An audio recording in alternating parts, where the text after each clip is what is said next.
সিরাজগঞ্জে 745 বোতল ফ্যান্সিডিল সহ আটক 3। সিরাজগঞ্জে মাদক বিরোধী অভিযান চালিয়ে 745 বোতল ফ্যান্সিডিল সহ 3 মাদক কারবারিকে আটক করেছে র্যাপিড অ্যাকশন ব্যাটালিয়ন র্যাব 12 এর সদস্যরা। এ সময় মাদক ক্রয় বিক্রয়ের কাজে ব্যবহৃত একটি প্রাইভেট কার জব্দ করা হয়েছে।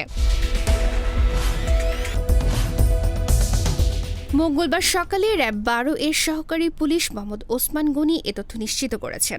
আটক কারবারকারীরা হলেন পীরগঞ্জ জেলার খাটিসিঙ্গা গ্রামের মৃত হজরত আলীর ছেলে শহীদুল ইসলাম, ঠাকুরগাঁও জেলার মহেন্দ্রগাঁও গ্রামের ইস্তাব আলীর ছেলে শহীদুল ইসলাম, দিনাজপুর জেলার ভেরবেড়ি গ্রামের মুকসুদ আলীর ছেলে শাহনুর ইসলাম। ডেস্ক রিপোর্ট, গণমানুষের আওয়াজ।